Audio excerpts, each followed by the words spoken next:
Come on in, welcome to my home. So this video is about thinking about doing an extended family thing.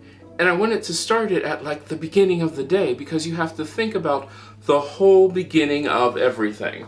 When it comes to doing something extended family-wise, you really have to think about what you're doing because it will affect every little piece of everything that you do, from your morning to your evening. Having an extended family can be great, but there can also be some major challenges and some things which you had not thought about. Like this morning, as I'm doing my dishes, right now, as you've probably heard, my mom has been injured, so she can't do her own things, she can't make her own breakfast, that sort of stuff, so I'm having to do those things for her, which means that everything that I have to do here has to be done before I go over there to make her breakfast. And like I said before, she will show up in these videos, it's just, right now, she doesn't feel like she looks good enough to show up in them. And I'm going to respect that. But that does change how I do things and when I do them.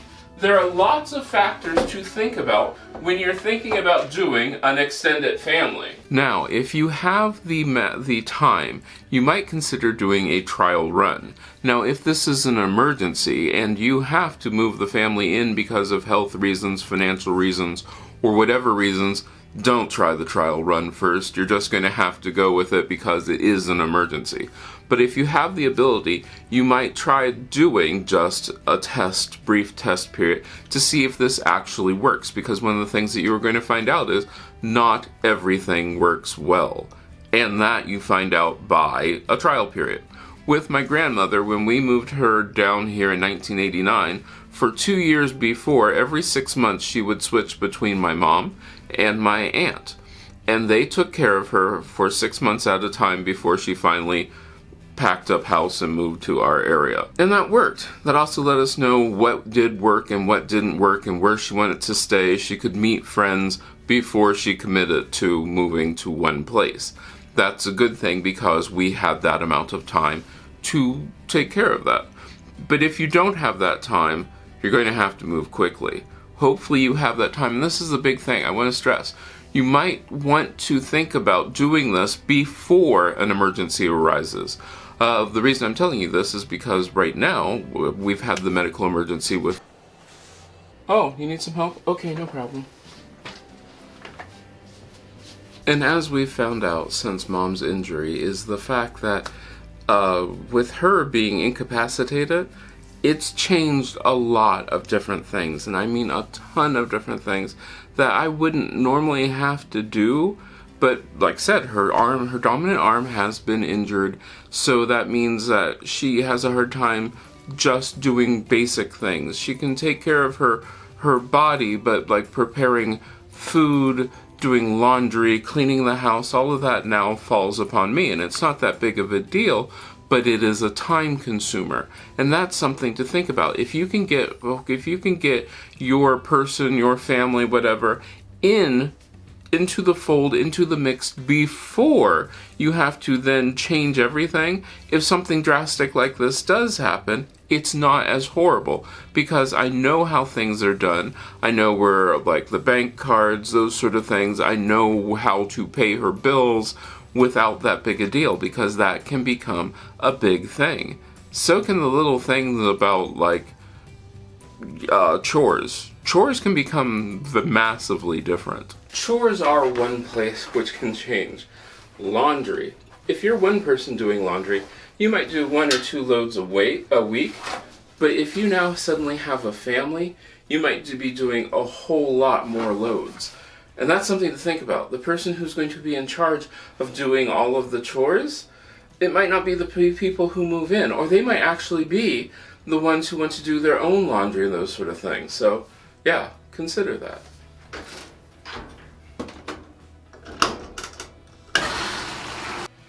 Alright, the amount of extra work is something to be considered.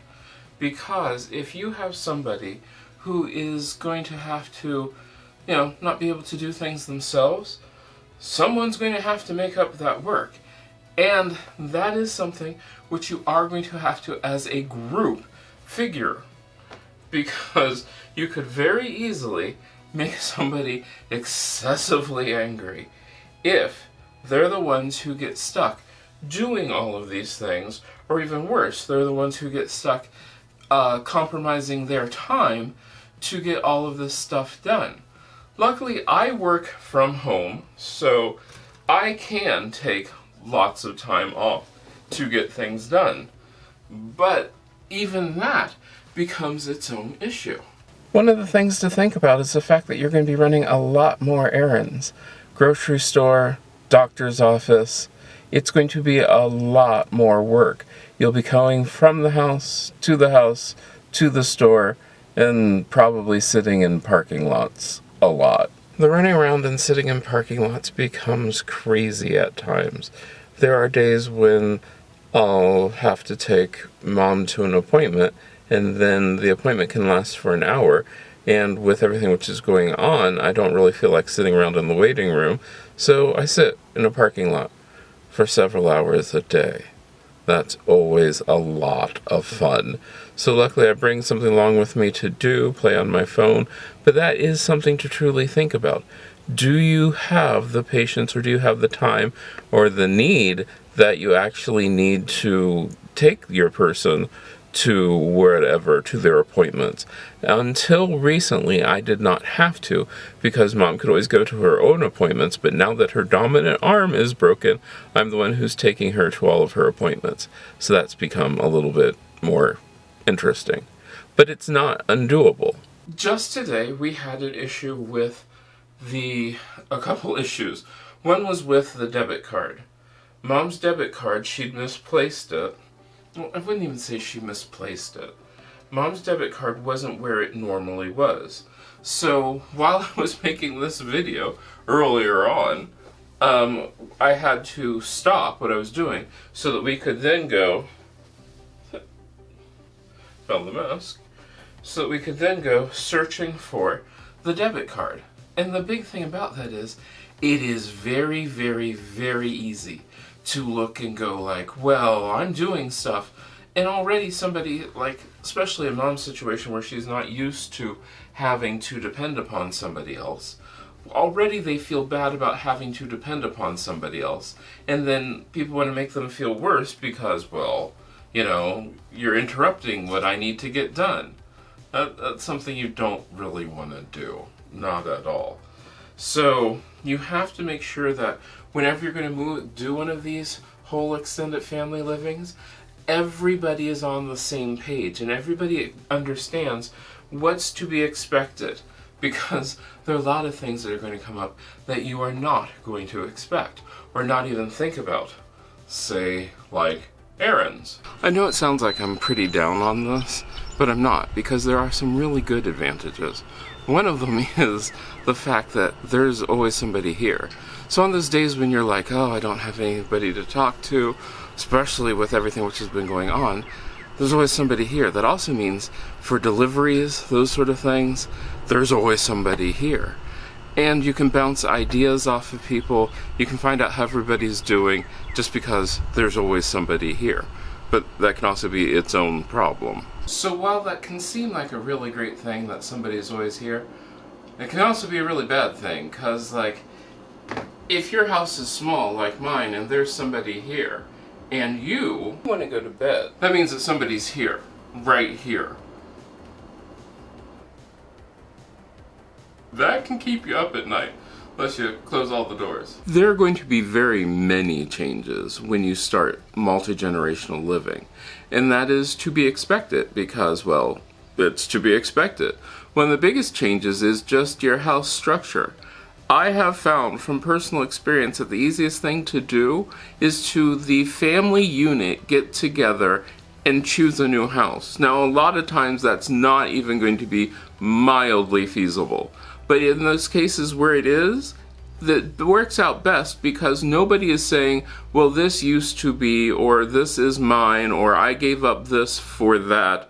No, instead you all come together and choose something which works best for everyone.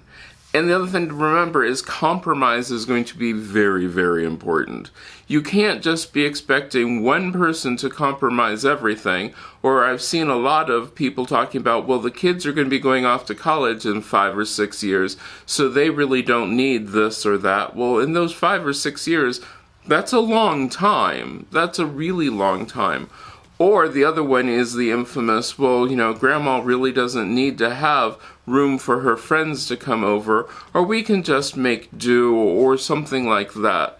Yeah, no, everybody needs room, and everybody needs to sit down and communicate what they actually need and what they actually want.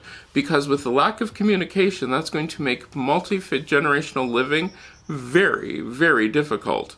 It is something which can be done. It can be done easily. In fact, it has been done for years. It is only recently, sometime after World War II, that multi-generational living became a thing where it sort of died out.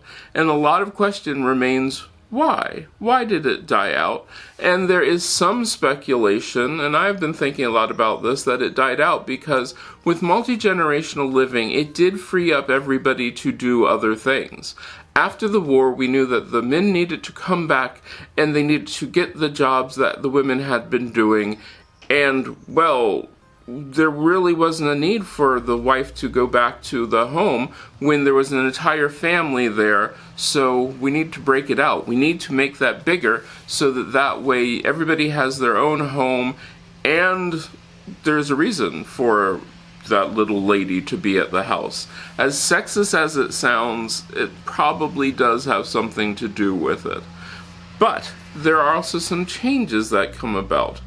As we start living longer, people don't need as much care as they used to. And then the family unit changes because people are not staying in one town forever and ever and ever. They're going to multiple places. People are getting jobs across country, across the world. So you can't relocate an entire family just because one person got a new job. And they're getting married. That does help, yeah. I know a lot of people got married before, but the whole thing was, before with a marriage, the oldest son usually got the house, or the oldest sibling usually got the house and kept up with the family farm or whatever that was. People did live together. Now we don't. We're spread all over the world, all across everything, but now we're coming back together because, well, for everything from necessity to just the want of, having somebody in the house that you could actually talk to. It's sort of nice. So yeah. At the end of the day, it really comes down to you deciding what works best for you and trying it out. The biggest thing is, remember, it's going to be a lot of changes. And I mean a lot of changes. So that is something to think about. The fact that becoming an extended family is really great. It's wonderful. Multi-generation living is probably one of the most rewarding things that you can do. If it's right for you. If it's not, don't apologize. You shouldn't feel bad about it because it isn't right for everybody. And that's okay. That's a big thing to remember. Because when it comes down to it, at the end of the day, you have to make sure that you're living the best life for you and yours. I hope you enjoyed this. Let me know what you think about multi-generational living, and I hope I get to see you the next time you stop by.